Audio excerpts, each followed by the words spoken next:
જય ભારત.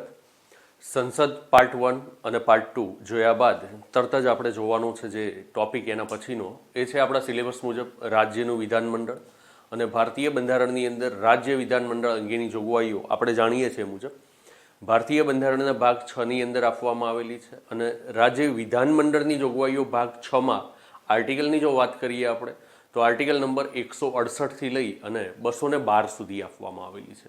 એટલે કે આર્ટિકલ નંબર 168 ટુ 212 એટલે કે રાજ્ય વિધાનમંડળ અનુચ્છેદ ક્યાંથી ક્યાં, તો એને પણ આપણે ધ્યાને લઈ લઈશું કે એ છે અનુચ્છેદ નંબર 168 થી લઈ 168 થી લઈ અને અનુચ્છેદ નંબર 212 સુધી જોગવાઈઓ જે છે એ અપાયેલ છે રાજ્ય વિધાનમંડળ માટેની. હવે મિત્રો, જ્યારે આપણે સંસદનો અભ્યાસ કર્યો છે ત્યારે જ એ જ વખતે મેં તમને કીધું છે કે જો આપણે સંસદને ખૂબ સારી રીતે અને વ્યવસ્થિત સમજી લઈએ છીએ તો રાજ્ય વિધાનમંડળની અંદર બાબતો એ જ છે, કંઈ વિશેષ નથી રાજ્ય વિધાનમંડળની અંદર. હા, જે જોગવાઈઓ અહીંયા આગળ આપણે ધ્યાને લેવાની છે કે જેમ કે આર્ટિકલ નંબર 108માં આપણે જોયું કે સંસદના બંને ગૃહો જે છે એની સંયુક્ત બેઠકની જોગવાઈ આપણને ભાગ 5ની અંદર જોવા મળે. તો અહીંયા આગળ આવી સંયુક્ત બેઠક અંગેની કોઈ જોગવાઈઓ આપણને જોવા મળશે નહીં. કેમ નહીં જોવા મળે, થોડી વાર બાદ આપણે વાત કરીશું એની ઉપર. તો અનુચ્છેદ નંબર 168 થી 212. હવે સંસદને આપણે જોયું આર્ટિકલ નંબર 79 થી લઈ અને આર્ટિકલ નંબર 122 સુધી, બરાબર, 79 ટુ 122 સુધી આપણે જોઈ સંસદની જોગવાઈઓ. તો સેમ એ જ પ્રકારની જોગવાઈઓ અહીંયા આગળ પણ આપણને જોવા મળશે કે જે રીતે સૌથી પહેલાં સંસદમાં કે સંસદ કોનું બનેલું છે તો રાષ્ટ્રપતિ, રાજ્યસભા અને લોકસભા. તો અહીંયા પણ બસ એ જ રીતેની જોગવાઈઓ હશે કે રાજ્ય વિધાનમંડળ જે છે એ શેનું બનેલું છે અથવા તો એનું ગઠન જે છે એ કઈ રીતે થાય છે, બરાબર. પછી વાત કરીશું આપણે ગૃહો, કેટલા ગૃહ હોય છે. તો જે રીતે સંસદની અંદર વાત કરી છે બસ એ જ રીતે અહીંયા આગળ વાત કરવાની છે. ક્યાંક થોડો ઘણો ક્રમ બદલાય છે તો એની ઉપર પણ આપણે ચર્ચાઓ કરીશું, રાઈટ. તો આર્ટિકલ નંબર 168 થી લઈ અને આર્ટિકલ નંબર 212ની અંદર જે જોગવાઈઓ અપાયેલી છે એ જોગવાઈઓ એટલે કે રાજ્ય વિધાનમંડળ અંગેની જોગવાઈઓનું યાદ રાખવા માટે આપણે ડાયાગ્રામની અંદર 8 જેટલા વિભાજન કરીશું જેથી કરીને તમને યાદ રહી જાય. હા, વિધાનો જે આવશે ને એ વિધાનો પરીક્ષાની અંદર જો સંસદ આપણને સારી રીતે સમજાયું છે તો બસ એની જ આધાર ઉપર તમે રાજ્ય વિધાનમંડળની અંદર પણ જવાબ આપી શકો છો, રાઈટ. કન્સેપ્ટ ક્લિયર હોવો જોઈએ સંસદનો. એટલે આ લેક્ચરની અંદર એટલો સમય નહીં લઈએ આપણે જેટલો સમય આપણે સંસદની અંદર લીધો છે, બરાબર. તો મર્યાદિત સમયની અંદર જ આપણે રાજ્ય વિધાનમંડળ જે છે એની ચર્ચાઓ પૂર્ણ કરી દઈશું. તો ડાયાગ્રામ આપણે સૌથી પહેલાં એ જોઈશું રાજ્ય વિધાનમંડળ, બરાબર. 8 વિભાજન આપણે કર્યા છે યાદ રાખવા ખાતર. સૌથી પહેલાં સામાન્ય જોગવાઈઓ કે જે આર્ટિકલ નંબર 168 થી લઈ અને 177, આવું એક આપણે આપણી સરળતા ખાતર ટાઇટલ આપ્યું છે કે જ્યાં આગળ રાજ્ય વિધાનમંડળ, બરાબર, ત્યારબાદ વિધાન પરિષદની રચના, વિધાન પરિષદની નાબૂદી અને વિધાન પરિષદની સ્થાપના, ત્યારબાદ વિધાનસભાની રચના, ત્યારબાદ વિધાન પરિષદની રચના, બરાબર, ત્યારબાદ સભ્યપદ માટેની લાયકાતોની આપણે વાત કરીશું, મુદતની વાત કરીશું આપણે, બરાબર, શપથ છે, પ્રતિજ્ઞા છે, બરાબર. તો એ બધી એ વાતો, બરાબર. તો સામાન્ય આર્ટિકલ નંબર 168 થી લઈ 177. ત્યારબાદ રાજ્ય વિધાનમંડળના અધિકારીઓ, બરાબર, કે જેની અંદર આપણે વિધાનસભાના અધ્યક્ષ ઉપાધ્યક્ષની વાત કરીશું, વિધાનસભાના અધ્યક્ષ ઉપાધ્યક્ષની વાત કરીશું, વિધાન પરિષદના સભાપતિ ઉપસભાપતિની વાત કરીશું, બરાબર, એમના પગાર અને ભથ્થાની પણ વાત કરીશું. ત્યારબાદ કામકાજનું સંચાલન 188 અને 189 નંબરના 2 આર્ટિકલની અંદર, ગેરલાયકાતો 190 થી 193 સુધી, જે રીતે ત્યાં આગળ આપણે જોયું હતું 101, 102 બેઠકો ખાલી કરવાની જે વાતો હતી, બરાબર. ત્યારબાદ સભ્યપદ માટેની ગેરલાયકાતો અને ગેરલાયકાતો ઉપર નિર્ણયની જે વાત હતી. તો અહીંયા આગળ પણ સેમ એ જ રીતે છે. વિશેષ અધિકારો 105 અને 106ની અંદર આપણે જોયું હતું કે ભાઈ વિશેષ અધિકારો 105માં છે, બરાબર. ત્યારબાદ પગાર અને ભથ્થા ત્યાં આગળ, બરાબર, 106ની અંદર હતા. અહીંયા આગળ વિશેષ અધિકારો 194ની અંદર અને પગાર અને ભથ્થા જે છે 195ની અંદર જોવા મળશે. ત્યારબાદ ધારાકીય કાર્યરીતિ જે છે જે આપણે ત્યાં આગળ જોયું હતું આર્ટિકલ નંબર 107 થી લઈ અને આર્ટિકલ નંબર 111 સુધી. તો બસ એ જ રીતે અહીંયા આગળ આર્ટિકલ નંબર 196 થી લઈ અને આર્ટિકલ નંબર 201 સુધી એ ધારાકીય કાર્યરીતિ છે, સામાન્ય વિધેયક છે, બરાબર, નાણાં વિધેયક છે, નાણાકીય વિધેયક છે. તો એને પસાર કરવાની પ્રક્રિયા શું છે? નાણાકીય કાર્યરીતિ 202 થી 207 ધૂમધામથી આપણે ચર્ચાઓ બજેટના લેક્ચરની અંદર કરી જ છે મિત્રો. અને એ જ વખતે મેં તમને કીધું હતું કે 112 તો સામે 202, 113 તો સામે 203, બસ એ જ જોગવાઈઓ છે. એટલે પુનરાવર્તન આપણે વારે ઘડીએ એટલું નહીં કરીએ, ચર્ચાઓ સંસદના પાર્ટની અંદર આપણે ઊંડાણપૂર્વક કરી છે. અને ફાઇનલી છેલ્લે સામાન્ય કાર્યરીતિ આર્ટિકલ નંબર 208 થી લઈ અને આર્ટિકલ નંબર 212 સુધીની જોગવાઈઓ. ના, આ છે તમારું એક વિભાજન, તમારી યાદ રાખવા ખાતર. હવે જોઈએ આપણે કે રાજ્ય વિધાનમંડળ, રાજ્ય વિધાનમંડળ, સ્ટેટ લેજિસ્લેચર. તો રાજ્ય વિધાનમંડળ જે છે એ બંધારણ શું કહે છે? તો બંધારણની અંદર જોગવાઈ આપી છે કે રાજ્યનું વિધાનમંડળ એ રાજ્યપાલ, કેટલાક રાજ્યોમાં વિધાન પરિષદ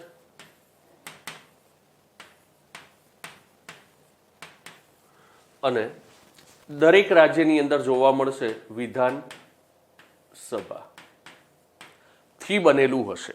કે રાજ્યનું વિધાનમંડળ જે છે એ રાજ્યપાલ, વિધાન પરિષદ અને વિધાન સભાથી બનેલું હશે. પણ વિધાન પરિષદ જે છે એ પ્રત્યેક રાજ્ય માટેની જોગવાઈ નથી. માટે જ આપણને જો આપણે જોઈએ આર્ટિકલ નંબર 169, બરાબર, કે અનુચ્છેદ નંબર 169, 169 ની અંદર જો આપણે જોઈએ તો ત્યાં આગળ સ્પષ્ટ લખેલું છે કે રાજ્યોની અંદર વિધાન પરિષદોની નાબૂદી કે વિધાન પરિષદોની સ્થાપના. રાઈટ. તો પ્રત્યેક રાજ્ય માટે આ જરૂરી નથી. રાજ્ય જો ઈચ્છે છે તો રાજ્ય વિધાનસભાની અંદર એક ઠરાવ, જો વિધાન પરિષદ છે તો એની નાબૂદ કરવા માટેનો, અથવા તો વિધાન પરિષદ નથી તો વિધાન પરિષદની સ્થાપના કરવા માટેનો એક ઠરાવ રાજ્ય વિધાનસભાની અંદર પસાર કરવામાં આવે. અને એના માટે જે બહુમતી જોઈએ એ વિશિષ્ટ બહુમતી જોઈએ. તો રાજ્ય વિધાનસભાની અંદર વિશિષ્ટ બહુમતીથી વિધાન પરિષદની સ્થાપના કે નાબૂદી માટેનો ઠરાવ પસાર કરી અને મોકલી આપવામાં આવે કોને? સંસદને. સત્તા આપી છે કોને? નાબૂદી કરવાની અથવા તો વિધાન પરિષદની સ્થાપના કરવાની સત્તા છે સંસદની પાસે. પણ પહેલા એ અંગેનો ઠરાવ ક્યાંથી થવો જોઈએ? તો રાજ્ય વિધાનસભાની અંદરથી થવો જોઈએ. અને કેવી બહુમતી જોઈએ? તો વિશિષ્ટ બહુમતી. એટલે કુલ હાજર રહી અને મતદાન કરનાર સભ્યોના 2/3 સભ્યો જે છે એ એને સમર્થન આપે તો એ મોકલી આપવામાં આવે સંસદને. અને સંસદ જે છે એ સાદી બહુમતીથી, બરાબર, સંસદની અંદર સાદી બહુમતીથી એ અંગેનો ઠરાવ જે છે એ પસાર કરી, બરાબર, એ અંગેનો એક અધિનિયમ જે છે એ ઘડી અને ત્યારબાદ શું કરવામાં આવશે? તો જે તે પ્રસ્તાવિત રાજ્ય માટેની, બરાબર, જે બાબત હશે, વિધાન પરિષદની નાબૂદી હોય તો એ, અને વિધાન પરિષદની સ્થાપના હોય તો એ અંગેનો નિર્ણય કરવામાં આવશે. બીજી એક બાબત ધ્યાને લેવાની કે રાજ્ય વિધાન પરિષદની સ્થાપના અથવા તો રાજ્ય વિધાન પરિષદની નાબૂદી અંગેનું સંસદની અંદર જે વિધેયક છે ને એને સામાન્ય બહુમતીની જરૂર છે. માટે કન્ફ્યુઝ ક્યારેય પણ નહીં થવાનું કે એ બંધારણીય સુધારો ક્યારે બને નહીં. બરાબર. એટલે કે એ સામાન્ય બહુમતીથી પસાર કરવામાં આવશે. રાઈટ. તો વિધાન પરિષદ ફરજિયાત નથી. એટલે દરેક રાજ્ય માટે રાજ્ય વિધાનમંડળની જો વાત કરીએ તો રાજ્યપાલ અને એ વિધાનસભાથી બને છે. બરાબર. વિધાનમંડળ જે છે એ રાજ્યપાલ અને વિધાનસભાથી બને છે. બીજી એક બાબત કે રાજ્યપાલ જે છે એ કોઈ પણ ગૃહના સભ્ય છે નહીં, સભ્ય હોતા નથી. હવે વિધાન પરિષદ કેટલા રાજ્યોની અંદર છે તો એને પણ જોઈ લઈએ આપણે. વિધાન પરિષદ સૌથી પહેલા આંધ્રપ્રદેશ, ત્યારબાદ તેલંગાણા, કર્ણાટક, બિહાર, મહારાષ્ટ્ર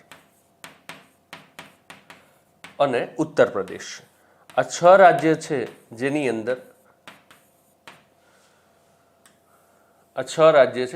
અંદર વિધાન પરિષદ અસ્તિત્વમાં છે. અને સૌથી વધુ બેઠકોની જો વાત કરીએ વિધાન પરિષદ ધરાવતું રાજ્ય તો બટ ઓબ્વિયસ છે મિત્રો, આપણને ખ્યાલ જ છે કે એ છે ઉત્તર પ્રદેશ. ઉત્તર પ્રદેશની વિધાન પરિષદની બેઠકો કેટલી છે તો એ છે 100.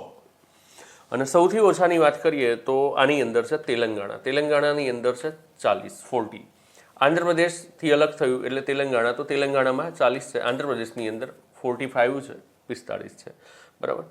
કર્ણાટક, બિહારની અંદર સરખી 75 જેટલી છે. અને મહારાષ્ટ્રની અંદર લગભગ 85-90ની આજુબાજુ છે મહારાષ્ટ્રની જે છે બેઠકો એ. બરાબર 85, 85 કે 90ની આજુબાજુની છે, બરાબર. બેઠકોના આંકડા ત્યાંને લેવાની જરૂર નથી, પણ કેટલા રાજ્યોની અંદર વિધાન પરિષદ છે? તો આંધ્રપ્રદેશ, તેલંગાણા, કર્ણાટક, બિહાર, મહારાષ્ટ્ર અને ઉત્તર પ્રદેશ જે છે આ 6 રાજ્યોની અંદર વિધાન પરિષદ છે. બાકીના જે રાજ્યો છે એ રાજ્યોની અંદર આપણને વિધાન પરિષદ છે, બાકીના રાજ્યોની અંદર આપણને વિધાનસભા જ જોવા મળશે. એટલે કે આપણા ગુજરાત રાજ્યની વાત કરીએ તો ગુજરાત રાજ્યની અંદર પણ આપણને શું જોવા મળે? માત્ર વિધાનસભા જ જોવા મળે. એટલે આપણે કહી શકીએ કે આપણા ત્યાં જે છે ને એ બાયકેમરલ સિસ્ટમ નથી. બાયકેમરલ સિસ્ટમ નથી આપણા ત્યાં જે છે એ યુનિકેમરલ સિસ્ટમ છે. અને આ જે રાજ્યો છે 6 રાજ્યો ત્યાં આગળ બાયકેમરલ વ્યવસ્થા જોવા મળે. સંસદ જે છે ત્યાં આગળ આપણે દ્વિગૃહી વ્યવસ્થા સ્વીકારી છે, બરાબર. એટલે કે લોકસભા અને રાજ્યસભા. રાજ્યોની અંદર આપણે એવું કર્યું નથી. ભારતીય બંધારણે એ અંગેની જોગવાઈ આર્ટિકલ નંબર 169ની અંદર કરી છે કે કેટલાક રાજ્યોની અંદર વિધાન પરિષદ જે છે એની રચના કરવી હોય તો કરી શકાય. એ કરવા માટેની પદ્ધતિ શું છે, અને જો વિધાન પરિષદની જરૂર નથી, બરાબર, રચાયેલી વિધાન પરિષદને નાબૂદ કરવી છે તો નાબૂદ પણ કરી શકાય છે. અને એ અંગેની પ્રક્રિયા શું છે તો એ પ્રક્રિયાની પણ આપણે વાત કરી હમણાં જ. અને એ સત્તા કોને અપાયેલી છે? સંસદને અપાયેલી છે. ના, હવે વાત કરીએ આપણે કે ભાઈ આ રાજ્યની અંદર જે વિધાન સભા છે, વિધાન પરિષદ જે છે, તો એની રચના અંગેની જોગવાઈઓ ક્યાં છે? તો અનુચ્છેદ નંબર 170, ધ્યાનમાં રાખજો મિત્રો, અનુચ્છેદ નંબર 170માં વિધાનસભાની રચનાની વાત કરવામાં આવેલી છે. વિધાનસભાની રચના કે ભાઈ વિધાનસભા જે છે એની રચના કઈ રીતે થશે? વિધાનસભાની સ્ટ્રેન્થ શું હોઈ શકે?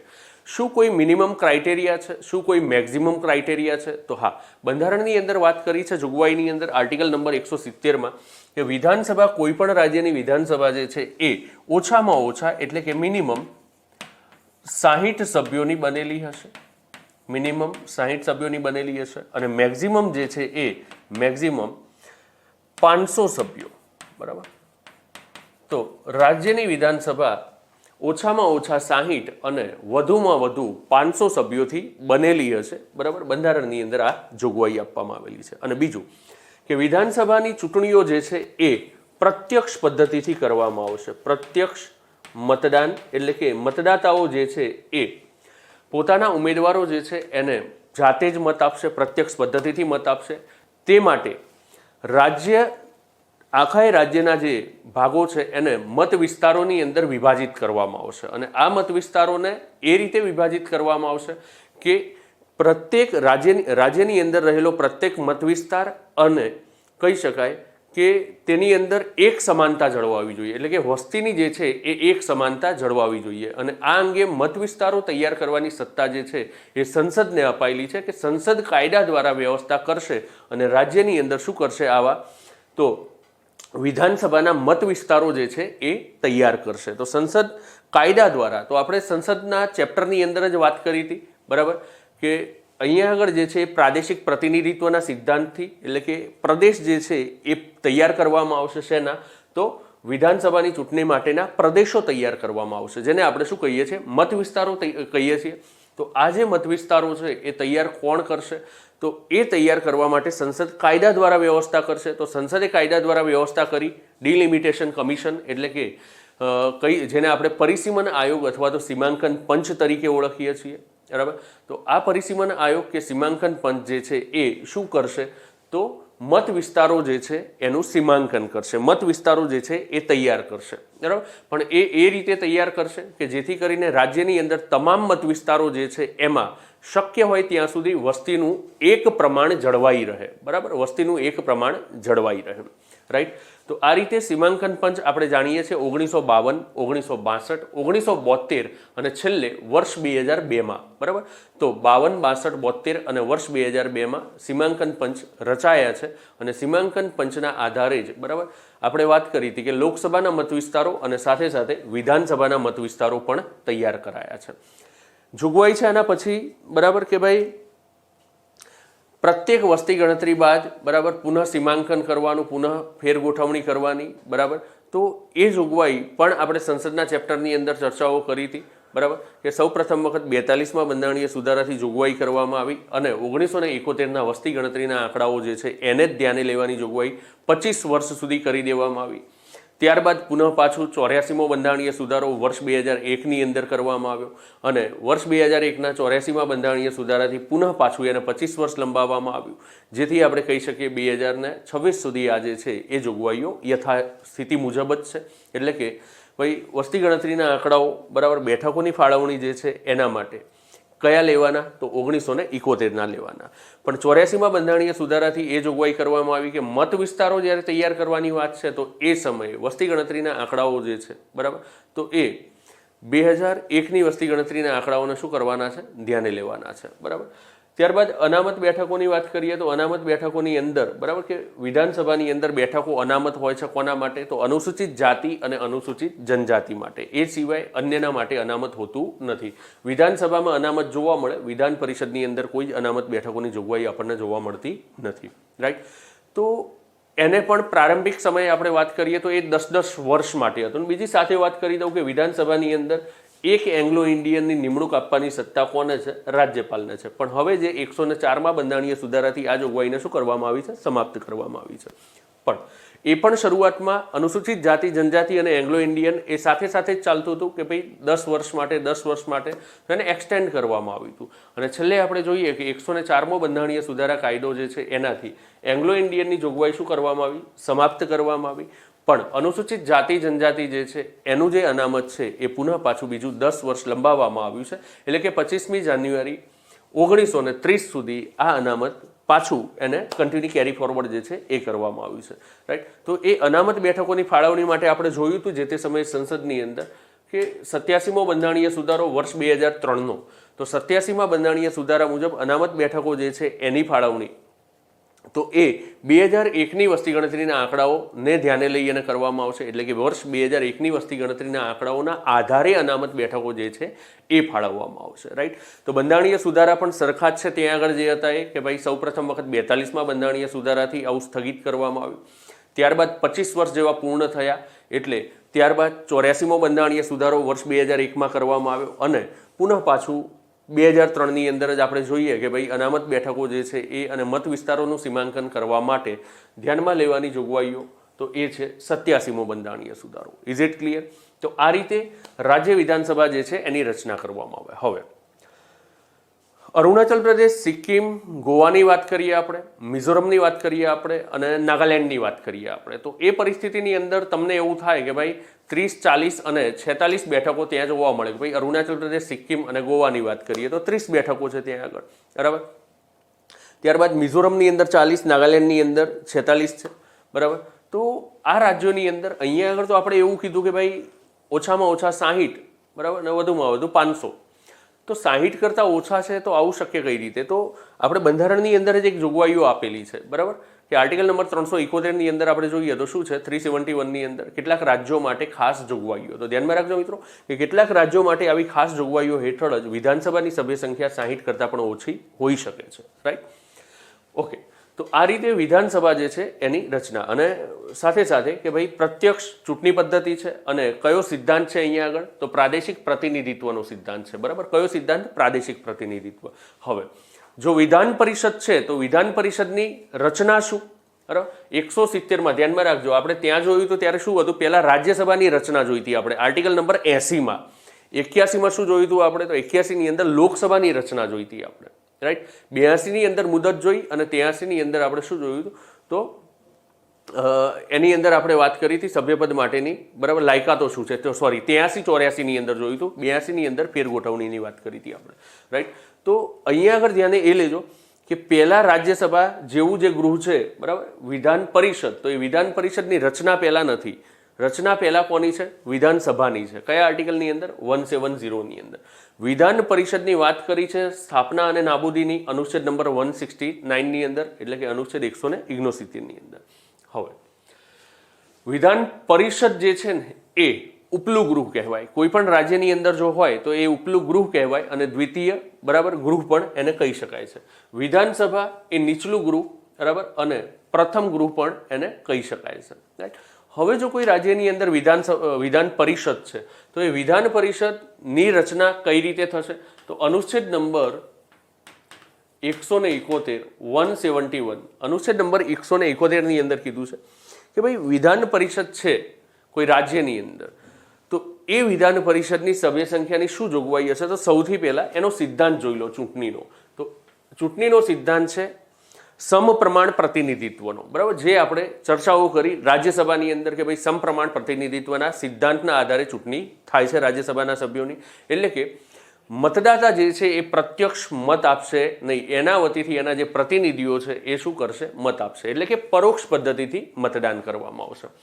અનુચ્છેદ નંબર 171માં રચનાની જો વાત કરીએ તો મિનિમમ કેટલી છે? તો 40, બરાબર. મિનિમમ કેટલી છે? 40, જે તેલંગાણાની અંદર જોઈ શકાય છે કે ભાઈ ઓછામાં ઓછા 40 સભ્યોની વિધાન પરિષદ બનેલી હોય અને મહત્તમ મેક્ઝિમમ કેટલા હોઈ શકે?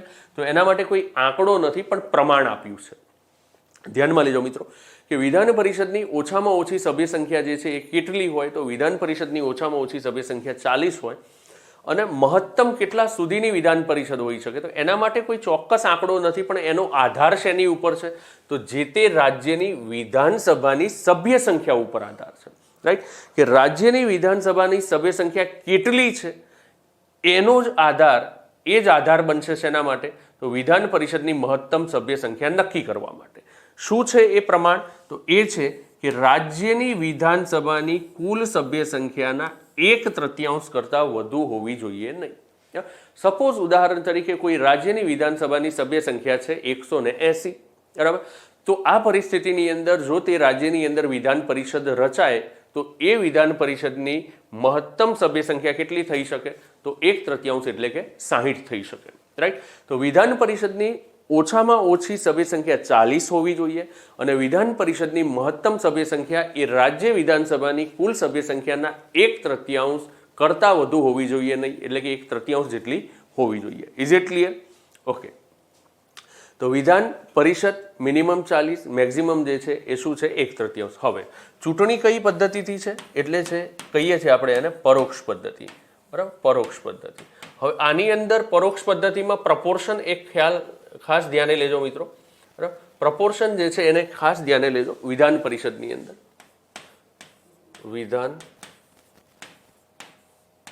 પરિષદ, બરાબર, મિનિમમ 40, મેક્સિમમ 1/3 ઓફ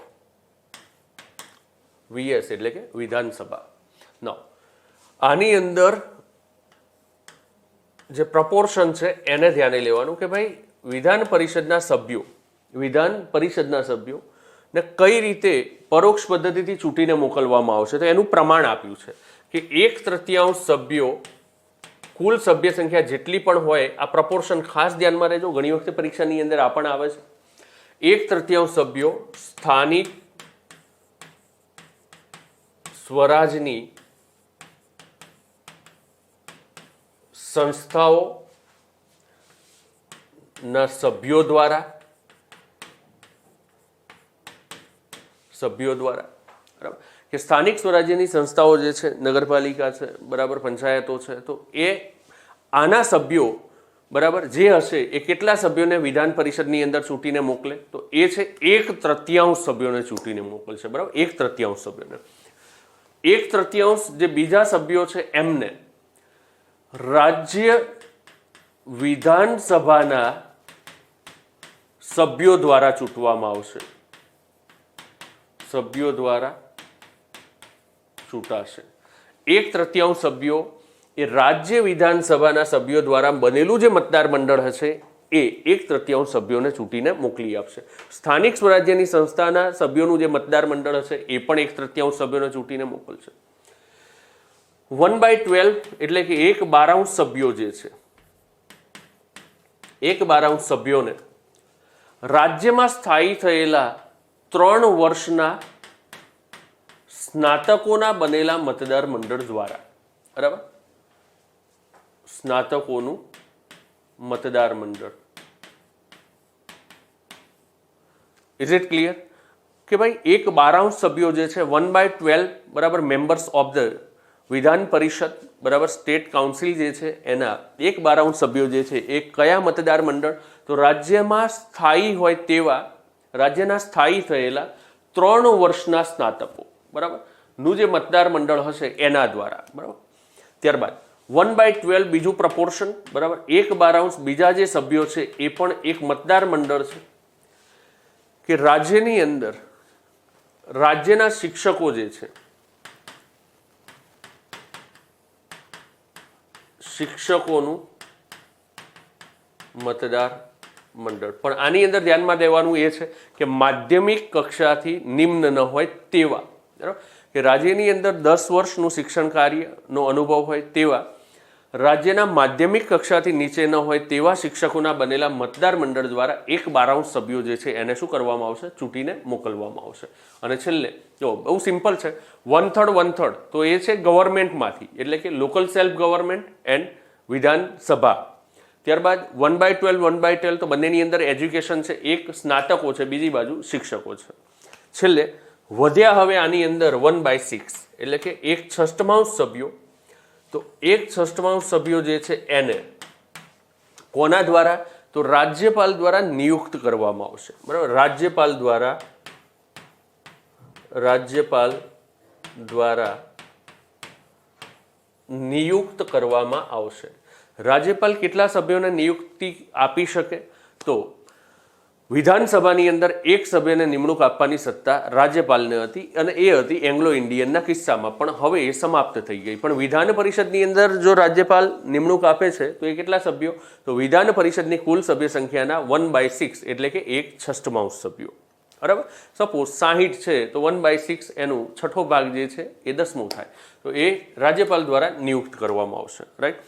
હવે ધ્યાનમાં એ લેવાનું છે કે રાજ્યપાલ કોની નિમણૂક કરી શકે?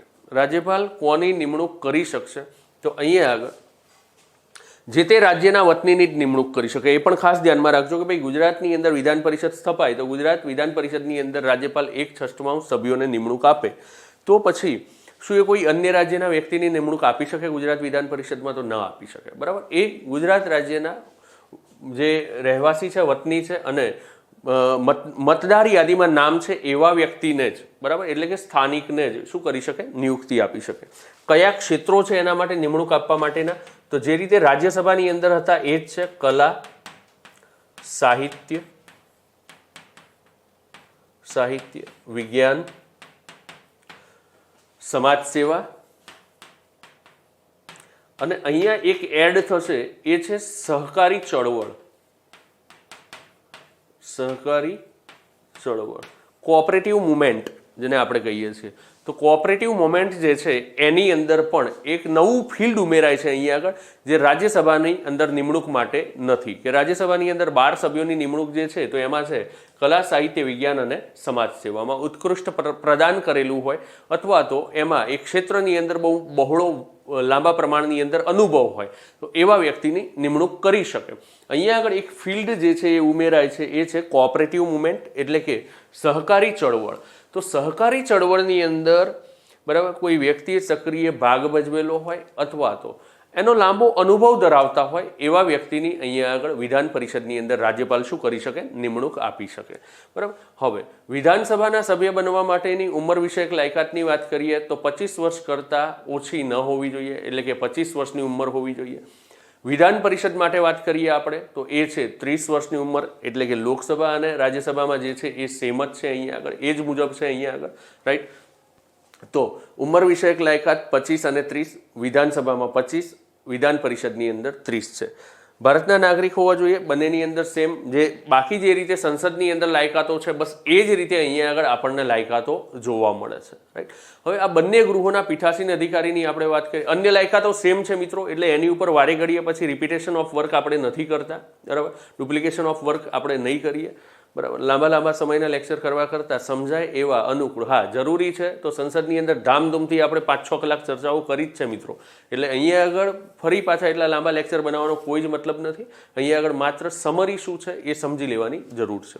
અને આર્ટિકલ એકવાર છેલ્લે હું તમને સ્લાઇડની અંદર બતાવી દઈશ કે આટલા આર્ટિકલ 168 થી 212 સુધીની જોગવાઈઓમાં છે, રાઈટ. સમજવાની જે બાબતો છે એને ખાલી ધ્યાને લઈ લઈએ. હવે રાજ્ય વિધાનમંડળ જે છે એના પીઠાસીન અધિકારીની આપણે વાત કરીએ તો રાજ્ય વિધાનમંડળના પીઠાસીન અધિકારી અંગેની જોગવાઈઓ જો આપણે જોઈએ તો જે રીતે આપણે રાજ્યસભા અને લોકસભાની અંદર ક્રમિક 4 આર્ટિકલ જોયા હતા ને, બસ એ જ રીતે અહીંયા આગળ પણ ક્રમિક 4 આર્ટિકલ જ તમારે સમજવાના છે, બરાબર. પણ ત્યાં આગળ પહેલાં શું હતું? 89, 90, 91 અને 92. તો એની અંદર સૌથી પહેલાં શું હતું? તો રાજ્યસભાના સભાપતિ અંગેની જોગવાઈઓ હતી. ત્યારબાદ 93, 94, 95 અને 96. તો એની અંદર આપણને જોવા મળતું હતું કે ભાઈ એ જે જોગવાઈઓ હતી 92, 93, 94, 95, બરાબર. તો એ જે જોગવાઈઓ હતી એ લોકસભાના અધ્યક્ષ અને ઉપાધ્યક્ષ માટેની જોગવાઈઓ હતી, બરાબર. અહીંયા આગળ ખાસ ધ્યાને એ લેજો કે અહીંયા પહેલા જોગવાઈઓ વિધાન પરિષદ માટેની નથી. કેમ નથી અહીંયા પહેલા વિધાન પરિષદની જોગવાઈઓ? તો એ એટલા માટે કે પ્રત્યેક રાજ્યની અંદર વિધાન પરિષદ નથી. જ્યાં આગળ રાજ્યસભા એ આપણને કાયમી ગૃહ છે, અહીંયા પણ કાયમી ગૃહ છે. હા, પહેલાં આપણે મુદતની વાત કરી લઈએ કે વિધાન પરિષદ છે તો વિધાન પરિષદ પણ કેવો ગૃહ છે? કાયમી ગૃહ છે. વિધાનસભા જે છે, બરાબર, એનું વિસર્જન થાય, બરાબર, એટલે કે એ કાયમી ગૃહ નથી. તો એની મુદતની જો વાત કરીએ તો વિધાનસભાની મુદત કેટલી ગણાય? તો લોકસભાની મુદતની જેમ જ કે 5 વર્ષ એની મુદત ગણવામાં આવશે. 5 વર્ષ પૂરા થતાં એનું આપમેળે શું થઈ જાય? વિસર્જન થઈ જાય. પણ રાજ્યપાલને સત્તા છે કે 5 વર્ષ પહેલાં પણ એનું વિસર્જન કરી શકે. બીજી એક બાબત, કટોકટીની પરિસ્થિતિની અંદર રાજ્ય વિધાનસભાની મુદત લંબાવી શકાય. કેટલી લંબાવી શકાય? તો સંસદ કાયદા દ્વારા એક સમયે 1 વર્ષ લંબાવી શકે, રાઈટ. આવું કેટલા સમય સુધી કરી શકે? તો એની ઉપર કોઈ મર્યાદા નથી. ગમે તેટલી વખત સંસદ જે છે એ એક વખતના કાયદાથી મેક્ઝિમમ 1 વર્ષ લંબાવી શકે. પણ કટોકટીની ઉદ્ઘોષણા સમાપ્ત થતાં કોઈ પણ પરિસ્થિતિમાં રાજ્ય વિધાનસભાની મુદત 6 મહિનાથી વધી શકે નહીં. એટલે કે કટોકટીની ઉદ્ઘોષણાની સમાપ્તિ થતાં 6 માસની અંદર નવી વિધાનસભાઓની ચૂંટણીઓ કરી દેવી પડે. તો યાદ આવે છે મિત્રો, લોકસભાની અંદર છે એ જ છે અહીંયા આગળ, રાઈટ. તો વિધાન પરિષદ કાયમી ગૃહ છે. તો એના સભ્યો જે છે એ કઈ રીતે નિવૃત્ત થશે? તો રાજ્યસભાની જેમ જ કે દર 2 વર્ષે 1/3 સભ્યો શું થશે? નિવૃત્ત થશે. લોકસભાના સભ્યોનો કાર્યકાળ કેટલો? વિધાનસભાના સભ્યોનો કાર્યકાળ કેટલો? તો વિધાનસભાના સભ્યોનો કાર્યકાળ વિધાનસભાના કાર્યકાળ જેટલો, બરાબર. એટલે કે સામાન્ય પરિસ્થિતિમાં એ 5 વર્ષ. 42મા બંધારણીય સુધારાથી જે રીતે લોકસભાની મુદત 5 થી 6 કરવામાં આવી હતી, એ જ રીતે વિધાનસભાની મુદત પણ 5 થી 6 કરવામાં આવી હતી. પણ ત્યારબાદ મોરારજી દેસાઈ સરકારમાં 1978માં 44મા બંધારણીય સુધારાથી ફરીવાર લોકસભા અને રાજ્ય વિધાનસભાની મુદત કેટલી કરી દેવામાં આવી? 5 વર્ષ જ કરી દેવામાં આવી. એટલે કે સુધારો થયો પણ ક્યારેય અમલમાં આવ્યું નહીં. એટલે કે આવું થયેલું જોવા મળ્યું નહીં. હવે પીઠાસીન અધિકારીની વાત કરીએ તો પીઠાસીન અધિકારીની અંદર વિધાનસભાના અધ્યક્ષ અને ઉપાધ્યક્ષ અને બીજી બાજુ વિધાન પરિષદના સભાપતિ અને ઉપસભાપતિ, બરાબર. તો અનુચ્છેદની વાત કરીએ તો અનુચ્છેદ નંબર 182, અનુચ્છેદ નંબર 183, અનુચ્છેદ નંબર 184, અનુચ્છેદ નંબર 185, બરાબર. તો અહીંયા આગળ આપણને જોવા મળશે આર્ટિકલ નંબર 182, 83, 84 અને 85 ની અંદર સેમ આપણે ત્યાં 4 ક્રમિક આર્ટિકલ લીધા હતા, બરાબર, કે 89, 90, 91 અને 92, બરાબર. તો આ હતું રાજ્યસભા માટે. ત્યારબાદ 93, 94, 95 અને 96. તો આ ક્રમિક 4 આર્ટિકલ હતા કોના માટે? તો એ હતા લોકસભાના અધ્યક્ષ અને ઉપાધ્યક્ષ માટે. તો અહીંયા આગળ લોકસભા જેવું જે ગૃહ છે વિધાનસભા, એના આર્ટિકલ વિધાન પરિષદના અધ્યક્ષ અને ઉપાધ્યક્ષ પહેલા છે, વિધાન પરિષદના સભાપતિ અને ઉપસભાપતિ પહેલા છે, રાઈટ. તો અહીંયા આગળ આપણે જોઈએ તો અનુચ્છેદ નંબર 181, અનુચ્છેદ નંબર 180, અનુચ્છેદ નંબર 179 અને અનુચ્છેદ નંબર 178, બરાબર. તો અનુચ્છેદ નંબર 178 થી લઈ અને 185 સુધી પીઠાસીન અધિકારી અંગેની જોગવાઈઓ છે, બરાબર. કે આ પીઠાસીન અધિકારી તો બંને ગૃહની અંદર કોણ છે? તો વિધાનસભાની અંદર અધ્યક્ષ અને ઉપાધ્યક્ષ. તો અધ્યક્ષ ઉપાધ્યક્ષ પદની જોગવાઈઓ, વિધાનસભાના અધ્યક્ષ અને ઉપાધ્યક્ષ પદની જોગવાઈઓ અનુચ્છેદ નંબર 178માં છે, બરાબર. એ જ રીતે વિધાન પરિષદના સભાપતિ ઉપસભાપતિના પદની જોગવાઈઓ અનુચ્છેદ નંબર 182માં છે. 179, 180, 181, 183, 184, 185માં શું છે એ યાદ કરવા માટે અથવા તો શું જોગવાઈ છે એ જાણવા માટે યાદ કરો મિત્રો. 89 બાદ 90માં શું હતું એ જ છે અહીંયા આગળ 79 and 183 ની અંદર, બરાબર. રિકોલ થાય છે, રિકોલ કરવું પડશે મિત્રો, બરાબર. તો ત્યાં આગળ હતું પીઠાસીન અધિકારીને હોદ્દા ઉપરથી દૂર કરવા તેમના રાજીનામા. તો અહીંયા આગળ પણ એ જ હશે કે ભાઈ એમને હોદ્દા ઉપરથી દૂર કરવા અને તેમના રાજીનામા. તો અહીંયા આગળ છે આર્ટિકલ નંબર 179ની અંદર કે વિધાનસભાના અધ્યક્ષ અને ઉપાધ્યક્ષને તેમના હોદ્દા ઉપરથી દૂર કરવા અને રાજીનામાની વાત કરેલી છે, બરાબર. તો થોડી વાર પછી ચર્ચાઓ કરીએ એની ઉપર. ત્યારબાદ 180માં અને 184માં શું હશે તો એ જાણવા માટે રિકોલ કરો આર્ટિકલ નંબર 91ને. 91ની અંદર શું હતું? પીઠાસીન અધિકારીની અનુપસ્થિતિમાં, બરાબર, અન્ય વ્યક્તિ જે છે એને પીઠાસીન અધિકારી તરીકે કાર્ય કરવાની સત્તા, એટલે કે ઉપાધ્યક્ષ અને ઉપસભાપતિની અધ્યક્ષ અને સભાપતિ તરીકે કાર્ય કરવાની સત્તા. તો એ ક્યાં આગળ હશે? અહીંયા આગળ. ત્યારબાદ છેલ્લે આર્ટિકલ નંબર 181 અને આર્ટિકલ નંબર 185માં શું જોગવાઈઓ કરવામાં આવી છે તો એ જાણવા માટે રિકોલ કરવું પડે કોને? તમારે 92ને. અને 92માં શું હતું ત્યાં આગળ કે ભાઈ જે પણ વ્યક્તિને હોદ્દા ઉપરથી દૂર કરવાનો પ્રસ્તાવ એની સમક્ષ રજૂ કરવામાં, ગૃહની સમક્ષ રજૂ કરવામાં આવ્યો હોય ત્યારે તે અંગેની જો કોઈ બેઠક મળે છે તો એ બેઠકની અંદર જે તે વ્યક્તિ અધ્યક્ષ સ્થાન લઈ શકતા નથી. થાય છે ને રિકોલ મિત્રો? બસ આ જ કરવાનું છે અને આ જ રીતે તમારે આગળ વધવાનું છે, રાઈટ. આ જ રીતે તમે રિકોલ કરશો. જ્યાં જ્યાં પણ તમે જુઓ ત્યાં એને સરખાવવાના પ્રયત્નો કરો, બરાબર. જ્યાં સરખામણી થઈ શકે છે ત્યાં આગળ આપણે એને સરખાવીશું, બરાબર. અને મોટાભાગે એક બાબત બીજી તમને કહું કે દરેક જગ્યાએ એવું એપ્લિકેબલ નહીં થાય, પણ સંસદ અને રાજ્ય વિધાન મંડળની અંદર તમે જોશો ને તો આર્ટિકલમાં 11નો ડિફરન્સ પકડીને પણ તમે ચાલી શકો છો, 11નો તફાવત પકડીને પણ ચાલી શકો. જો 89 છે, બરાબર, અને અહીંયા શું છે 78, બરાબર. તો આ તો સ્વાભાવિક આપણને ખબર જ છે કે ભાઈ રાજ્ય વિધાનમંડળ શરૂ થાય એટલે સંસદ, બરાબર, તો એ ક્યાં પૂરું થયું હતું? 122. તો રાજ્ય વિધાનમંડળમાં પછી માત્ર 78 તો ન જ હોય, એટલે 100 આગળ હશે એ તો આપણને ખ્યાલ આવે. હવે 78ની અંદર આપણે 10 ઉમેરીએ તો કેટલા થાય? 88 થાય, બરાબર. અને બીજું એક ઉમેરીએ કેટલા થાય? 89 થાય. તો 11 માઇનસ કરો એટલે સીધો તમારો પીઠાસીન અધિકારીનો આર્ટિકલ તમને મળશે, બરાબર. પણ એને પછી થોડું એક વિચારવાનું આ રીતે કે ભાઈ અહીંયા આગળ વિધાનસભાના પીઠાસીન અધિકારીની પહેલા જોગવાઈ છે ત્યાં કોની હતી? રાજ્યસભાની હતી. અહીંયા આગળ વિધાન પરિષદની પછી છે. ક્રમિક 4 આર્ટિકલ એના એ જ છે, કોઈ તફાવત નથી, બરાબર. બીજી એક બાબત તમને કહું, આર્ટિકલ નંબર 85ની અંદર શું હતું? બરાબર. આર્ટિકલ નંબર 85ની અંદર શું હતું? તો સંસદના સત્રો બોલાવવા, બરાબર, સત્રોને સમાપ્ત કરવા અને લોકસભાનું વિસર્જન કરવાની સત્તા કોને હતી? રાષ્ટ્રપતિને હતી. હવે આની અંદરથી તમે 11 માઇનસ કરીને ચાલો અહીંયા આગળ, બરાબર. 11 માઇનસ કરો એટલે તરત જ મળે તમને આર્ટિકલ નંબર 174, બરાબર, અનુચ્છેદ નંબર 174. 174ની અંદર શું હશે? તો 174માં એ જ હશે કે રાજ્ય વિધાનમંડળના સત્રો બોલાવવા, સત્ર સમાપ્ત કરવા અને વિધાનસભાનું વિસર્જન કરવાની સત્તા, બરાબર. તો એ કોને હશે? રાજ્યપાલને હશે, રાઈટ. પણ 11નો ડિફરન્સ દરેક જગ્યાએ સેમ લાગુ નહીં પડે. કેમ નહીં પડે? તો હું તમને કહું. 108માં શું હતું? તો બંને ગૃહોની સંયુક્ત બેઠક હતી, બરાબર. બંને ગૃહોની સંયુક્ત બેઠક હતી. તો અહીંયા આગળ સંયુક્ત બેઠકની જોગવાઈ જ નથી. કેમ નથી? તો જરૂરી નથી, કારણ કે વિધાન પરિષદ દરેક રાજ્યમાં નથી, માટે જ વિધાનસભાનું મહત્વ અહીંયા આગળ વધી જાય છે, રાઈટ. તો અહીંયા આગળ સંયુક્ત બેઠક ન હોવાના કારણે પછી ડિફરન્સમાં ક્યાંક તમે છેતરાઈ શકો છો, બરાબર. પણ એ ક્યારે? તો એ આર્ટિકલ નંબર 108 જેવી જોગવાઈઓ એના પછીની જોગવાઈઓને જો સરખાવવા જાઓ તો ત્યાં આગળ ભૂલ થાય. એટલે થોડું એક કોમન દિમાગ એ પણ ચલાવવાનું કે કઈ જોગવાઈ નથી અહીંયા આગળ, તો એ જોગવાઈ માટે તમારે પછી આ સિસ્ટમ જે છે એને અપ્લાય કરવાની નહીં. Is it clear? તો આર્ટિકલ નંબર 178, 179, 180, 181. હવે વાત કરીએ 178ની, વિધાનસભાના અધ્યક્ષ ઉપાધ્યક્ષ. તો પ્રત્યેક નવી ચૂંટાયેલી વિધાનસભામાંથી વિધાનસભાના સભ્યો પોતાનામાંથી કોઈ એકને અધ્યક્ષ અને અન્યને શું કરશે? ઉપાધ્યક્ષ તરીકે ચૂંટી કાઢશે. તો આ અધ્યક્ષ અને ઉપાધ્યક્ષને ચૂંટશે કોણ?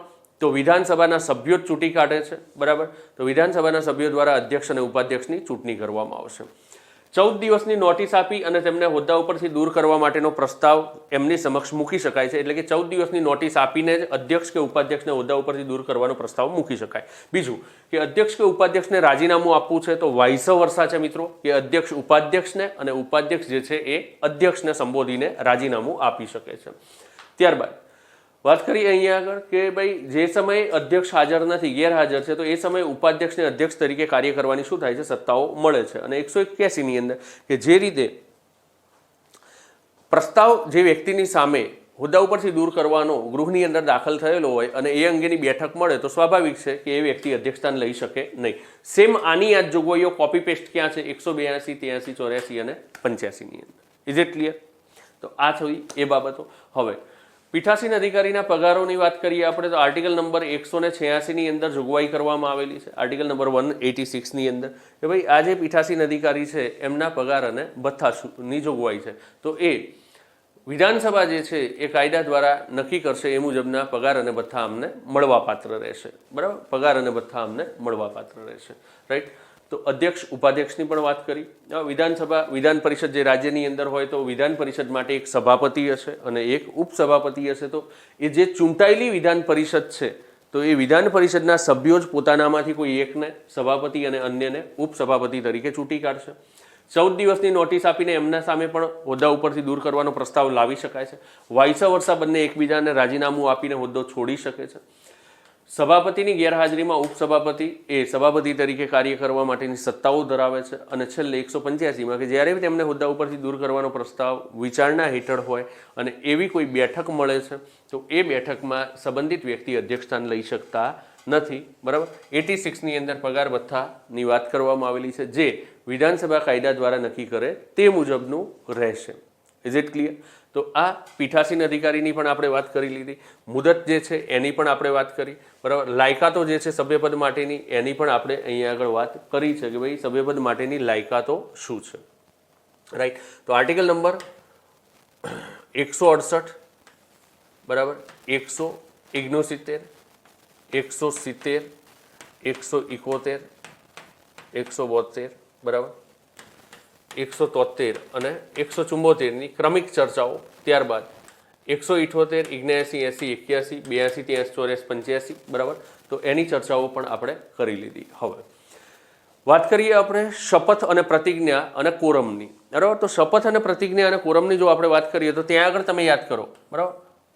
99ની અંદર શપથ અને પ્રતિજ્ઞાની વાત હતી અને 100 નંબરની અંદર શેની વાત હતી? કોરમની વાત હતી. બરાબર. તો અહીંયા આગળ તમે જોશો તો અહીંયા આગળ તમને જોવા મળશે 189 બરાબર, 189ની અંદર કોરમ બરાબર, 188ની અંદર શપથ અને પ્રતિજ્ઞા, 188ની અંદર તમને શપથ અને પ્રતિજ્ઞા જોવા મળશે. રાઈટ. તો શપથ અને પ્રતિજ્ઞા તો ગૃહના તમામ સભ્યો જે છે એણે બેઠકમાં ભાગ લેતા પહેલા, મતદાનની પ્રક્રિયામાં ભાગ લેતા પહેલા અવશ્ય શું કરવાનું છે? તો શપથ ગૃહના જે પણ વ્યક્તિ નિયુક્ત કરવામાં આવેલા હોય શપથ માટે, કોના દ્વારા? તો રાજ્યપાલ દ્વારા જે સભ્યની નિયુક્તિ કરવામાં આવેલી હોય એ શું કરશે? શપથ લેવડાવશે. માટે જ નવી ચૂંટાયેલી વિધાનસભા હોય તો એ વિધાનસભાના સભ્યોને શપથ લેવા માટે રાજ્યપાલ જે છે એ શું કરે છે? પ્રોટેમ સ્પીકરની નિમણૂક કરે છે. બરાબર. તો પ્રોટેમ સ્પીકર જે છે એ શું કરશે? શપથ લેવડાવશે દરેક સભ્યને અને દરેક સભ્ય જે છે એ શપથ લેશે. ત્યારબાદ વાત કરીએ કોરમની. તો કોરમ શું છે? તો કોરમની અંદર આપણે કીધું હતું કે ભાઈ જે તે ગૃહની કુલ સભ્ય સંખ્યા હોય એના 1/10, પણ ઇન કેસ રાજ્યના કિસ્સાની અંદર આપણે વાત કરીએ તો એ છે 1/10 કે 12. બરાબર. 1/10 કે 12 બેમાંથી જે ઓછું હોય તે ફરજિયાત અહીંયા આગળ શું કરવામાં આવશે? 1/10 કે 12 જે છે એને ધ્યાને લેવામાં આવે છે. એટલે કે કોરમની જોગવાઈ વિધાનસભાના કિસ્સામાં શું છે? તો 1/10 કે 12 છે અહીંયા આગળ. બરાબર. એને ધ્યાને લેવામાં આવશે. બરાબર. કોરમ એટલે શું? તો ત્યાં આગળ આપણે ચર્ચા કરી હતી, તે છતાં પણ કહી દઉં કે ભાઈ કોઈ પણ બેઠક કે ગૃહનું કામકાજ ચલાવવા માટે જરૂરી ઓછામાં ઓછા સભ્યોની સંખ્યાને શું કહેવાય? કોરમ. કોરમ ન થાય તો કોરમ કરવાની જવાબદારી કોની હોય? પીઠાસીન અધિકારીની. કોરમ નથી થયું તો ગૃહને શું કરી દેવાનું? સ્થગિત કરી દેવાનું. જ્યાં સુધી કોરમ ન થાય ત્યાં સુધી એણે ગૃહને શું કરવાનું છે? સ્થગિત રાખવાનું છે. Is it clear? Okay, good. તો જોગવાઈઓ મિત્રો હવે જોતા તમને લાગે છે કે બધી સેમ ટુ સેમ જોગવાઈઓ જ અહીંયા આગળ પણ જોવા મળશે. સભ્યપદ માટેની ગેરલાયકાતો તો સેમ ટુ સેમ અહીંયા આગળ પણ એ જ છે કે ભાઈ કોઈ પણ સભ્ય બરાબર તો એ ગેરલાયક ઠરશે બરાબર જ્યારે એ નાગરિક નથી રહેતો બરાબર, અથવા તો એને કહી શકાય કે કોર્ટ દ્વારા જે છે નાદાર જાહેર કરવામાં આવે, અસ્થિર મગજનો થઈ જાય બરાબર. તો આ પરિસ્થિતિની અંદર વ્યક્તિ જે છે એ શું થઈ જાય છે? તો અયોગ્ય ઘોષિત થઈ જાય છે બરાબર, એટલે કે ગેરલાયક ઠરે છે. હવે ગેરલાયકાતના પ્રશ્નો ઉપરની ચર્ચાઓની જો વાત કરીએ તો અહીંયા આગળ પણ સેમ લોકસભાની જેમ જ છે કે જો જનપ્રતિનિધિત્વ ધારાની વાત કરીએ, આપણે બંધારણની અંદર ઉલ્લેખિત કરેલી અયોગ્યતાઓની વાત કરીએ તો અહીંયા આગળ સત્તા આપી છે સેમ રાષ્ટ્રપતિની જેમ. કોને? રાજ્યપાલને. બરાબર. કે જનપ્રતિનિધિત્વ અધિનિયમ હોય, જનપ્રતિનિધિત્વ અધિનિયમ 1951 બરાબર. તો એની અયોગ્યતા શું છે તો આપણે સંસદના લેક્ચરની અંદર ચર્ચાઓ કરી જ છે, બરાબર, કે સંસદ કાયદો ઘડીને આની અંદર જોગવાઈઓ કરી છે કે આવું આવું હોય તો એ વ્યક્તિ શું થાય, બરાબર, ભ્રષ્ટ આચરણો, ભ્રષ્ટાચાર, બરાબર, આંતરિક જૂથવાદ, દુશ્મનાવટ, બરાબર, ત્યારબાદ અસ્પૃશ્યના આચરણો, બરાબર, પછી ચૂંટણી સંબંધી ભ્રષ્ટ આચરણો, તો એ બધી શું છે એની ડિસ્ક્વોલિફિકેશન એટલે કે ગેરલાયકાતો છે. બંધારણે ગેરલાયકાતો આપી છે, બરાબર, કે ભાઈ ભારતનો નાગરિક ન રહે, અસ્થિર મગજનો વ્યક્તિ થઈ જાય, બરાબર. તો એ પરિસ્થિતિની અંદર બંધારણની લાયકાતો, તો આ બંધારણ મુજબની ગેરલાયકાતો અને જનપ્રતિનિધિત્વ ધારા મુજબની ગેરલાયકાતો ઉપર નિર્ણય કરવાની સત્તા કોને છે તો એ છે રાજ્યપાલને. જે રીતે હતી રાષ્ટ્રપતિને એ રીતે અહીંયા આગળ સત્તા કોને છે, રાજ્યપાલને. તો રાજ્યપાલ જે છે એ ગેરલાયકાતો અંગેના પ્રશ્નો ઉપર આખરી નિર્ણય કરશે, પણ ત્યાં આગળ મર્યાદા મૂકી છે કે રાજ્યપાલ સ્વવિવેકથી આ ન કરી શકે. રાજ્યપાલે એના પહેલા ચૂંટણી પંચ સાથે પરામર્શ કરેલ હોવું જોઈએ, એટલે કે ચૂંટણી પંચની સલાહ લઈને જ રાજ્યપાલ આ અંગેના નિર્ણયો કરી શકશે, રાઈટ. કે અયોગ્યતા અંગેના નિર્ણયો રાજ્યપાલ ચૂંટણી પંચની સલાહથી જ કરશે. બીજી વાત કે વાત હોય એન્ટી ડિફેક્શન લોના સંદર્ભે, એટલે કે પક્ષાંતર ધારાના સંદર્ભે. તો પક્ષાંતર ધારા હેઠળ કોઈ વ્યક્તિ ગેરલાયક છે કે નહીં એ અંગેનો નિર્ણય કોણ કરશે તો એ કરશે પીઠાસીન અધિકારી. એટલે કે વિધાનસભાના સભ્યની વાત આવે છે, વિધાનસભાનો સભ્ય પક્ષાંતર ધારા હેઠળ ગેરલાયક છે કે નહીં તો એ નક્કી કરવાની સત્તા વિધાનસભાના અધ્યક્ષને છે. વિધાન પરિષદનો સભ્ય ગેરલાયક છે કે નહીં પક્ષાંતર ધારા હેઠળ તો એ અંગેનો નિર્ણય કરવાની આખરી સત્તા કોને છે તો એ છે વિધાન પરિષદના સભાપતિને, રાઈટ. એટલે આ બાબત પણ ધ્યાને લેવાની છે આપણે કે એન્ટી ડિફેક્શન લો મુજબ તો એ પીઠાસીન અધિકારી આવે. બાકી બધી બાબતોમાં કોણ આવે તો કારોબારીનો વડો આવે. કારોબારીનો વડો સંસદ માટે કોણ તો એ છે રાષ્ટ્રપતિ, અને અહીંયા આગળ રાજ્ય વિધાનમંડળ માટે કોણ તો રાજ્યપાલ. પણ એની ઉપર મર્યાદા શું તો એણે ચૂંટણી પંચ સાથે પરામર્શ કરેલ હોવું જોઈએ. Is it clear? ઓકે. હવે સેમ એ જ રીતે જે રીતે સંસદમાં વાત કરી છે, બરાબર, કે વિશેષ અધિકારો, તો અહીંયા આગળ પણ આપણને વિશેષ અધિકારો જોવા મળશે, બરાબર. તો અહીંયા આગળ આપણને વિશેષ અધિકારો જે છે આર્ટિકલ નંબર 194ની અંદર જોવા મળશે. 194માં ત્યાં આગળ આપણે જોયું હતું 105ની અંદર આપણને જોવા મળતા હતા વિશેષ અધિકારો, કે 105ની અંદર હતા સંસદ સભ્યોના વિશેષ અધિકારો. તો અહીંયા આગળ 194ની અંદર રાજ્ય વિધાનમંડળના સભ્યોના વિશેષ અધિકારો છે. વિશેષ અધિકારોની પણ આપણે જે ચર્ચાઓ કરી છે બસ એ જ છે અહીંયા આગળ ગૃહ અને સભ્યોના વિશેષ અધિકારો. ત્યારબાદ 195ની અંદર વાત કરીએ આપણે તો વિધાનમંડળના સભ્યોના પગાર અને ભથ્થા. તો અહીંયા આગળ પણ સેમ, બરાબર, વિધાનમંડળના સભ્યોના પગાર અને ભથ્થા નક્કી કરવાની સત્તા વિધાનમંડળ એટલે કે આ વિધાનસભા જે છે એની રહેશે, અને કાયદા દ્વારા એ નક્કી કરે એ મુજબના પગાર ભથ્થાની જોગવાઈ. પેન્શન જે છે એની જોગવાઈ બંધારણની અંદર આપણને જોવા મળતી નથી, રાઈટ. ત્યારબાદ વિધેયકોના સંદર્ભે વાત કરીએ આપણે તો વિધેયકોના સંદર્ભે અહીંયા પણ ત્રણ પ્રકારના વિધેયક આપણને જોવા મળશે. એક સામાન્ય વિધેયક, નાણાં વિધેયક અને નાણાકીય વિધેયક. બંધારણીય સુધારા વિધેયક અહીંયા આગળ આપણને જોવા નહીં મળે. સંયુક્ત બેઠક જે છે એ પણ અહીંયા આગળ આપણને જોવા મળતી નથી. પણ જો કે ભાગ 5માં આપણે બંધારણીય સુધારા વિધેયકની ચર્ચા કરી, પણ એ ભાગ 5ની અંદર છે નહીં, બરાબર. તો એ અલાયદી જોગવાઈ છે આર્ટિકલ નંબર 368ની ભાગ 20ની અંદર, બરાબર. અહીંયા આગળ આપણે જોઈએ તો સામાન્ય વિધેયક સેમ જે રીતે આપણે સંસદની અંદર જોયું છે બસ એ જ રીતે છે. નાણાં વિધેયક સેમ આપણે જે રીતે સંસદમાં જોયું છે આર્ટિકલ નંબર 110માં વ્યાખ્યા બસ એ જ મુજબનું છે, બરાબર.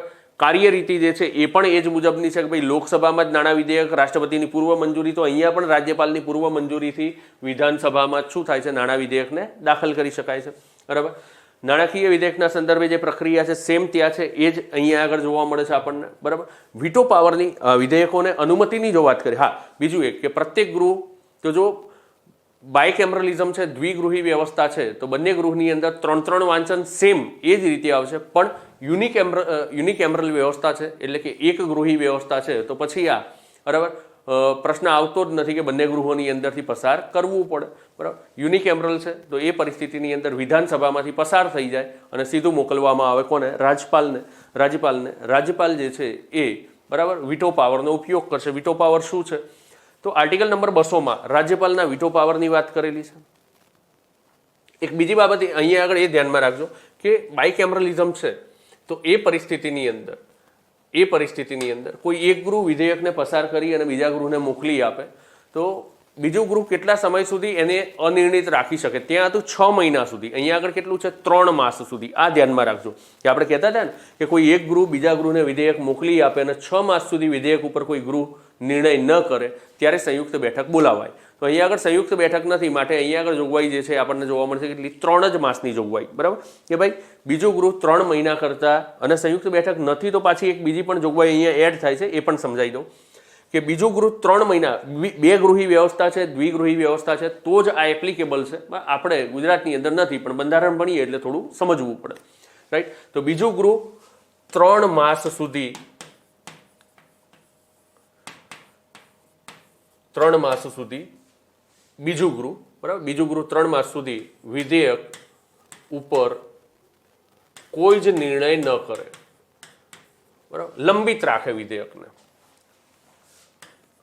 વિધેયકને શું કરે? લંબિત રાખે. બીજું ગૃહ જે છે વિધેયકને લંબિત રાખે, અર્થાત કોઈ જ નિર્ણય એ વિધેયક ઉપર લેતું નથી. તો એ પરિસ્થિતિની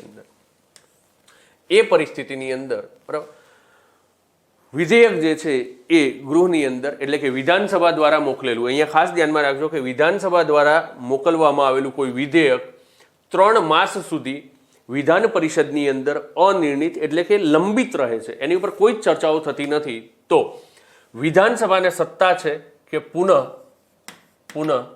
વિધાનસભામાં એ વિધેયકને પસાર કરે, દાખલ કરી શકે વિધાનસભામાં પુનઃ એ વિધેયકને, અને એ વિધેયકને વિધાનસભામાં દાખલ કરીને ફરી પાછું કોને મોકલી આપશે? વિધાન પરિષદને. હવે વિધાન પરિષદને જ્યારે પુનઃ આ વિધેયક મળે છે એના એ જ સ્વરૂપમાં વિધાનસભાએ એને શું કર્યું છે? ફરીથી પસાર કર્યું, અને ફરીથી પસાર કરીને મોકલી, ફરીથી દાખલ કર્યું, ફરીથી દાખલ કરીને મોકલી આપ્યું કોને? વિધાન પરિષદને.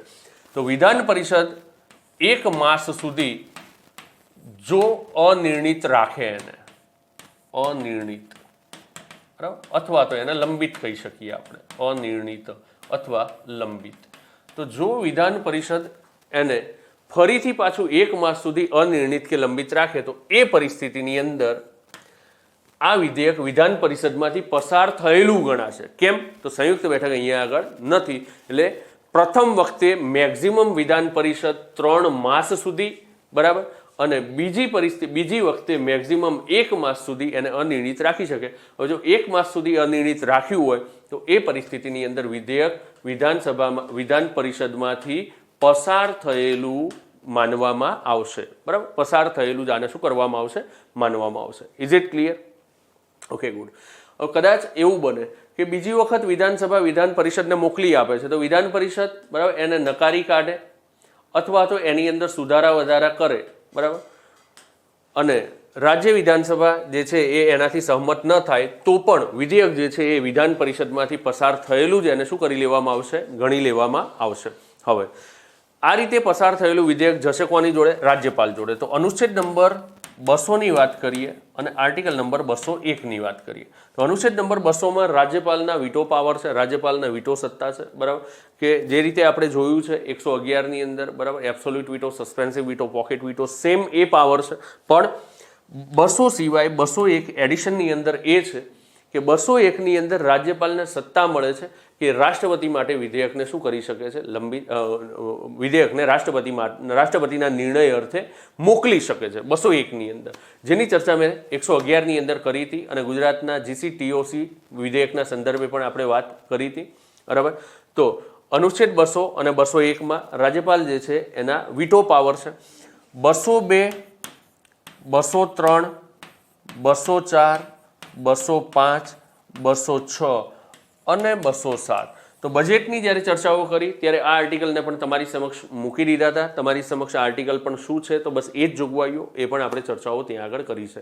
તો મિત્રો, રાજ્ય વિધાનમંડળ જે છે ને એ સેમ ટુ સેમ કોના જેવું? તો સંસદની જોગવાઈઓ જેવું જ છે, પણ કઈ કઈ બાબતોને આપણે ધ્યાને લેવાની હતી તો એ તમામ બાબતોની અહીંયા આગળ આપણે ધૂમધામથી ચર્ચાઓ કરી છે, અને મર્યાદિત સમયની અંદર આપણે ચર્ચાઓ કરી છે, કારણ કે સંસદની અંદર આટલી લેન્ધી અને હેલ્ધી ચર્ચાઓ કરી છે, માટે અહીંયા આગળ અનિવાર્ય નહોતું, હા જરૂરી હતું એટલી ચર્ચાઓને આપણે પૂર્ણ કરી છે.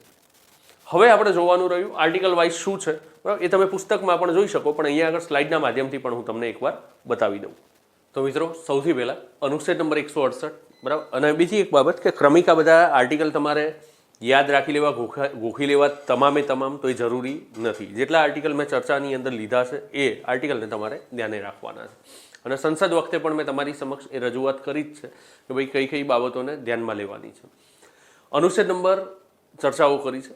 અનુચ્છેદ નંબર 168ની વાત કરીએ તો અનુચ્છેદ નંબર 168માં જે રીતે વાત કરીએ એ મુજબ કે રાજ્યોમાંના વિધાનમંડળોની રચના, કે રાજ્યપાલ, વિધાનસભા અને વિધાન પરિષદ. ત્યારબાદ આર્ટિકલ નંબર 169માં રાજ્યોમાં વિધાન પરિષદની નાબૂદી અથવા રચના નહીં, નાબૂદી અથવા સ્થાપના કરી શકાય. બરાબર, જેની વાત કરીએ આપણે કે રાજ્ય વિધાનમંડળની અંદરથી શું કરવું પડે, ઠરાવ પસાર કરી અને મોકલી આપવો પડે. એટલે કે રાજ્ય વિધાનસભાની અંદરથી ઠરાવ પસાર કરીને મોકલી આપવો પડે અને એના માટેની જે બહુમતી છે હવે તો એ છે વિશિષ્ટ બહુમતી. અને ત્યારબાદ એ મોકલવું પડે કોને, સંસદને. તો આ સત્તા કોને છે, તો સત્તાની વાત આવે તો ધ્યાનમાં રાખજો મિત્રો કે આ સત્તા છે કોને, સંસદને. ત્યારબાદ વિધાનસભાઓની રચના, તો એની અંદર વાત કરી હતી આપણે કે મિનિમમ 60 સભ્યો, મેક્ઝિમમ 500. બરાબર, મેક્ઝિમમ 500. ગુજરાતની વાત કરીએ આપણી તો કેટલી છે, 182 બેઠકો છે આપણી, 182 બેઠકો છે. પ્રથમ ગુજરાત વિધાનસભાની બેઠકોની વાત કરીએ 132 હતી, ત્યારબાદ 152 થઈ બીજી વિધાનસભામાં, ત્રીજી વિધાનસભાની અંદર વાત કરીએ 168 થઈ અને ચોથી વિધાનસભાથી 182 થઈ આપણી. બરાબર, અત્યારે હાલમાં 14મી વિધાનસભા છે આપણી. પ્રથમ વખત ચૂંટણીઓ ક્યારે થઈ હતી ગુજરાત વિધાનસભાની, તો 1962ની અંદર થઈ હતી. વિધાનસભાની રચના ક્યારે થઈ હતી, 1960માં. બરાબર, આ પહેલી વિધાનસભા હતી જે વખતે 132 બેઠકો હતી. બીજી વિધાનસભા ચૂંટાયેલી વિધાનસભા એમાં 152 હતી. ત્યારબાદ ત્રીજી વિધાનસભાની વાત કરીએ તો ત્રીજી વિધાનસભા, બરાબર, કે જ્યાં આગળ 168 અને ચોથી વિધાનસભાથી આપણી 182 બેઠકો થઈ. રાઈટ, તો મિનિમમ 60, મેક્ઝિમમ 500. સિદ્ધાંતની વાત કરીએ, કયા સિદ્ધાંતે, તો એ છે પ્રાદેશિક પ્રતિનિધિત્વ, પ્રાદેશિક પ્રતિનિધિત્વનો સિદ્ધાંત. બરાબર, કે જે સીમાંકન પંચ જે છે મત વિસ્તારો તૈયાર કરશે અને પ્રત્યક્ષ મતદાન પદ્ધતિથી અહીંયા આગળ ચૂંટણી કરવામાં આવશે. ત્યારબાદ વિધાન પરિષદોની રચનાની વાત કરીએ તો વિધાન પરિષદોની રચનાની અંદર મિનિમમ જે છે જોગવાઈ એ કેટલી છે, 40. બરાબર, અને મેક્ઝિમમ કેટલી છે, તો 1/3 ઓફ પર્ટિક્યુલર વિધાનસભા.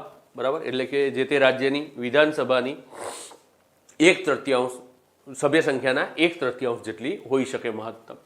ત્યારબાદ મુદત, તો વિધાનમંડળોની મુદત, તો વિધાનમંડળોની મુદતમાં આપણે વાત કરીએ મુજબ કે સામાન્ય પરિસ્થિતિમાં વિધાનસભાની મુદત કેટલી, 5 વર્ષની. 5 વર્ષ પૂરા થતાં આપમેળે વિસર્જન થાય. રાજ્યપાલ પણ એનું વિસર્જન કરી શકે મંત્રીમંડળની સલાહથી, ભલામણથી. અને કટોકટીની પરિસ્થિતિની અંદર એનો કાર્યકાળ જે છે એ સંસદ એક વખતે 1 વર્ષ વધારી શકે.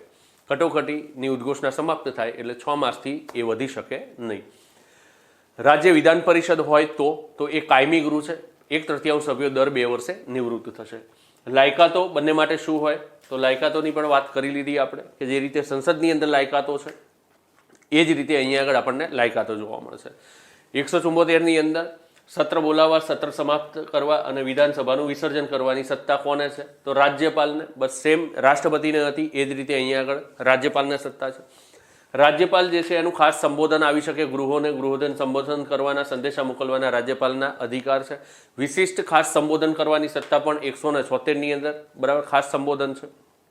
બરાબર, 177ની અંદર રાજ્યપાલની 177ની અંદર ગૃહો અને મંત્રીઓના અધિકારો છે કે ભાઈ જે રીતે આપણે સંસદની અંદર વાત કરી હતી કે ભાઈ એટર્ની જનરલના જે અધિકાર હતા, તો અહીંયા આગળ એ જ રીતે ગૃહો અંગે મંત્રીઓ અને એડવોકેટ જનરલના અધિકાર છે કે ભાઈ ગૃહની બેઠકમાં ભાગ લઈ શકે છે. બરાબર, પણ મતદાનમાં ભાગ લઈ શકતા નથી. સેમ એ જ બાબતો છે અહીંયા આગળ. ત્યારબાદ વાત કરીએ આપણે તો વાત કરી લીધી વિધાનસભાના અધ્યક્ષ, ઉપાધ્યક્ષ શું જોગવાઈઓ છે, તો ચર્ચાઓ કરી. ત્યારબાદ એમને હોદ્દા ઉપરથી દૂર કરવાની વાત છે, તો અધ્યક્ષ અને ઉપાધ્યક્ષને હોદ્દો ખાલી કરવા બાબત અને તેમના રાજીનામા અને હોદ્દા ઉપરથી દૂર કરવાની. બરાબર, આ એક બાબત જોજો અહીંયા જે લખ્યું છે હોદ્દાઓ ખાલી કરવા બાબત, પછી લખ્યું તેમના રાજીનામા અને હોદ્દા ઉપરથી દૂર કરવા બાબત. તો આ પ્રસ્તાવથી દૂર કરી શકાય. શેનાથી?